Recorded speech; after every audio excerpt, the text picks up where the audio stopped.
Mario Party 10 finally hits every territory outside of Japan tomorrow, so I thought it would be fitting to prepare you all with the mini-games I thought were the most fun to play over the course of my Mario Party 10 parties. When deciding how to pick my favorite Mario Party 10 mini-games, I realized that there are many different types of games. There's the regular mini-games you'll see throughout the boards, but then there's also the mini-bosses, bosses, Bowser games, etc. I'm going to limit this top 10 to games that you'll get regularly throughout the party, but there's 3 mini awards for my favorite games from those categories. Best Mini-Boss? Mega Cheap Chomp Shell Shock. This game seems so simple, but it leads to some serious mind games. You get 3 shots per round, and each hit will turn the Cheap Chomp a quarter turn. You want to get as many hits in as you can, but if you shoot too early you'll run out of ammo and be caught dead when he attacks at the end of each round. But if you wait too long, you might not get all your shots in. When in Rage Mode, small Cheep Cheeps block your shots, forcing you to multitask between your ammo, getting a clean hit, and how to make sure that the Cheap Chomp won't whomp you. Best End Stage Boss? By far, without a doubt, is Bowser's Tank Terror. You pilot mini-tanks in a final duel against Bowser's Mega Tank, dodging various obstacles while trying to get in as many hits as you can. Mushrooms on the field make your tank and damage more respectable, but they make you bigger and easier to hit during his attacks. Get halfway through the fight and... oh god, I'm having flashbacks. Bowser, no! I didn't mean for it to end like this! Had I known we would have caused you so much pain, I would have never— oh, JK, he mad. Form 2 is more the same with even more deadly attack patterns to dodge. It's intense, and the entire game itself lasts like 3 minutes. Minigame? Nah, that's a mega game. It just wouldn't be fair to include these types of games with the normal ones. And our final award goes to the best Bowser game. For picking my favorite, I decided to go not with the most overpowered Bowser game, but the one I had the most fun with, Bowser's Painball. The Bowser player controls the gamepad as if it were a mini pinball table, using the triggers as flippers, and even having the ability to tilt the gamepad to momentarily stun your targets. There are a few games out there where you can rack up more damage than this one, but as a pinball lover, this one was my clear-cut favorite. Alright, many awards out of the way, let's start up this top 10. Number 10. Shy Guy Shuffle. This is your typical shell game, where you'll have to guess which Shy Guy is carrying the most donuts. Only the first guesser can claim a single Shy Guy, so following at least 2 of the best options is usually your best strategy. They get a little tricky, especially in rounds 2 and 3, but the real reward here is at the end scene, where the crew takes a break from eternal rage in order to sit back, relax, and eat some donuts. I love how Rosalina's all, oh dear, I must not leave any crumbs. Meanwhile, Waluigi is double dunking it, and DK's just eating them whole. It's adorable. Number 9. Soccer Brawl. Here we've got bumper balls, except now you're using the bumper balls to bump this ball into the goal. The physics are hilarious, making this game fun to jump into, but a very difficult one to master. For a long while, I was good for nothing. Nothing but throwing my own ball into the net trying to save it. But after time, I got the hang of it. As goofy as it is, Soccer Brawl, or probably Football Brawl if you get this game outside of the States, is a ton of fun. Number 8. Boo Burglars. An interesting team game where you just might end up helping your opponent more than yourself.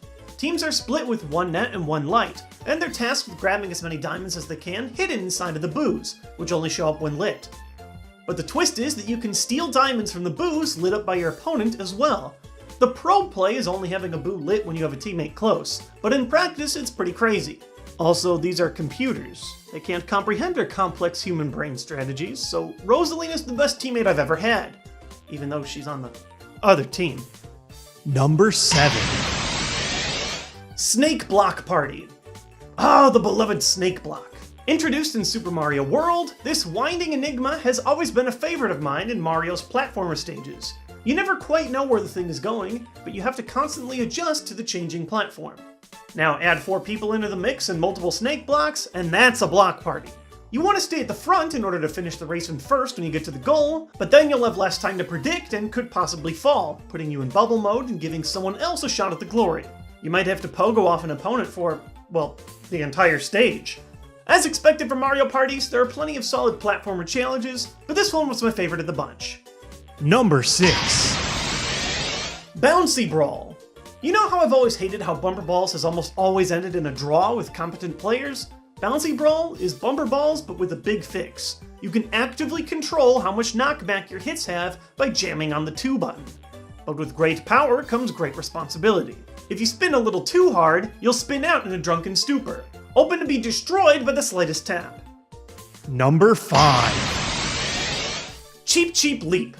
There are so many instances in Mario and even Mario Party where dodging countless waves of Cheep Cheeps is your main goal. But not today. The exact opposite, in fact. Everyone starts this battle with a star on, and the most Cheep Cheeps pulverized wins. Small are worth 1 point, larger worth 2, and the golden ones are worth 3. Dividing your time finding the most points, all while fighting in close quarters for horizontal and vertical positioning, is insanity. These games are often down to the wire, coming down to a few goldens that decided to hide within the masses. But as a hater of Cheep Cheeps, this is the perfect release. Now who's the cheap one? Number 4. Fruit of the Doom. Aside from likely being the brand name of Bowser's Underpants, Fruit of the Doom is an awesome game of collecting and dodging. Grab the fruits, but avoid the urchins.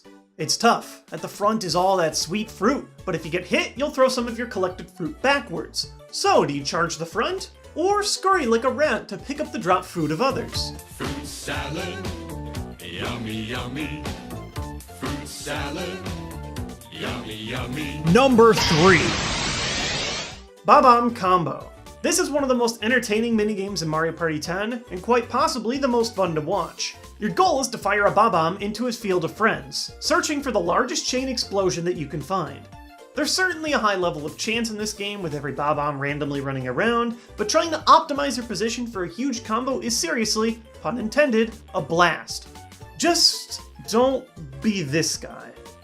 Oh god, Donkey Kong, why? After all these years, we let you back into Mario Party for this? He's set at very hard difficulty too, that's the second best one. It hurts every time I watch it. I've gotta go. Number 2.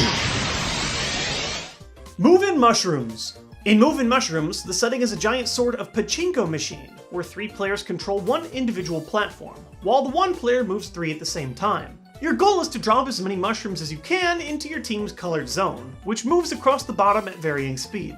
On top of that, you've got the usual gold-colored 3-point objects, and purple shrooms that can subtract your score. It's chaotic, but it can definitely be mastered.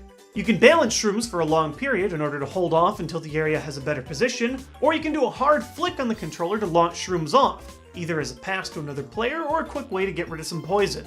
This is by far one of the most balanced 1v3 games that I've played so far, always down to the wire, and always one of my favorite minigames of this version. Number 1.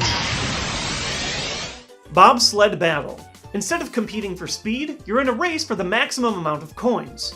Butting heads at the opponent for the largest purse at high speeds is already a great concept, with a super satisfying clank every time 2 cars meet.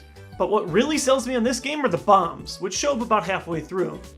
There is nothing more pleasing than shoving the opponent into an explosive because they were too greedy for a coin pile. If you get blown up, you'll lose coins and give the entire field to your opponent for a good amount of time. You can come back from this, but man, it's really hard. Mario Party is all about high stakes, high tension, and dissolving friendships. With hits like this, you'll be on your way to no friends in no time. You don't need any friends. That's what the amiibo are for. Thanks for watching today's Top 10. If you want to see the top 10 of my favorite Mario Party 1 minigames, you can check that one out right here. Also, if you want to check out our live stream for Mario Party, you can find them over at twitch.tv/thejwits every Monday. I'll see you all next time with more Nintendo content.